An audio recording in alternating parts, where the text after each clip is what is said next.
रूस और यूक्रेन के बीच जंग शुरू हो गई है। रूस के राष्ट्रपति व्लादिमीर पुतिन के यूक्रेन पर सैन्य कार्रवाई के ऐलान के बाद अब यूक्रेन के राष्ट्रपति वोलोडिमिर जेलेंस्की ने भी अपने नागरिकों की रक्षा करने की कसम खाई है। जेलेंस्की ने रूस के लोगों से अपील करते हुए कहा है कि वो अपनी सरकार द्वारा शुरू किए गए युद्ध को रोकें। इस बीच यूक्रेन की संसद ने देश में आपातकाल लगा दिया है। वहीं यूक्रेन के विदेश मंत्री दिमित्रो कुलेबा ने सभी देशों से रूस के खिलाफ कड़े से कड़े प्रतिबंध लगाने और यूक्रेन को हथियारों के साथ साथ मानवीय और वित्तीय सहायता देने की अपील की है। यूक्रेन की राजधानी कीव, ओडेसा, खार्किव, दोनेत्स्क और लुहानस्क में लगातार धमाकों की आवाज सुनाई दे रही है। यूक्रेन के अधिकारियों ने कहा है कि राजधानी कीव में स्थित इमारतों और सैन्य प्रतिष्ठानों पर क्रूज और मिसाइलों से भी हमला किया जा रहा है।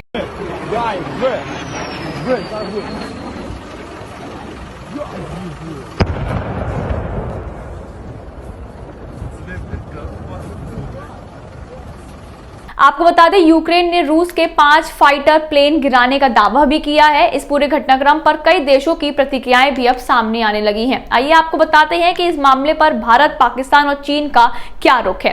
भारत, पाकिस्तान और चीन की प्रतिक्रियाएं रूस और यूक्रेन के बीच चल रहे इस पूरे घटनाक्रम को लेकर अभी तक भारत के प्रधानमंत्री नरेंद्र मोदी की तरफ से तो सीधे तौर पर कोई प्रतिक्रिया नहीं दी गई है, लेकिन भारत ने संयुक्त राष्ट्र सुरक्षा परिषद में अपनी बात रखी है। संयुक्त राष्ट्र में भारत के स्थायी प्रतिनिधि और शीघ्र राजनयिक टीएस त्रिमूर्ति ने इस पूरे घटनाक्रम पर दुख जताया है। उन्होंने ये भी कहा है कि परिस्थितियां और ज्यादा बिगड़ सकती हैं, एक बहुत बड़ा संकट खड़ा हो सकता है।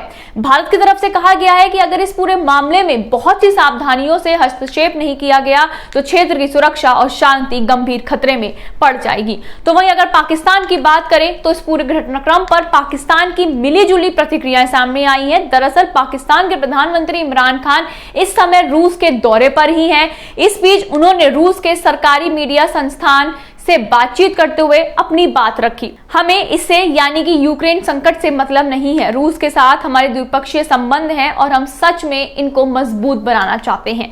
पाकिस्तान हर देश के साथ व्यापारिक संबंध बनाना चाहता है। मुझे नहीं लगता कि सैन्य कार्रवाई के मसलों का हल निकलता है। जो देश सैन्य कार्रवाई पर निर्भर है उन्होंने ढंग से इतिहास नहीं पढ़ा है। आपको बता दें, विकासशील देश तो यही चाहते हैं कि अब कोई दूसरा शीत युद्ध ना हो। हम किसी भी पक्ष का हिस्सा नहीं बनना चाहते।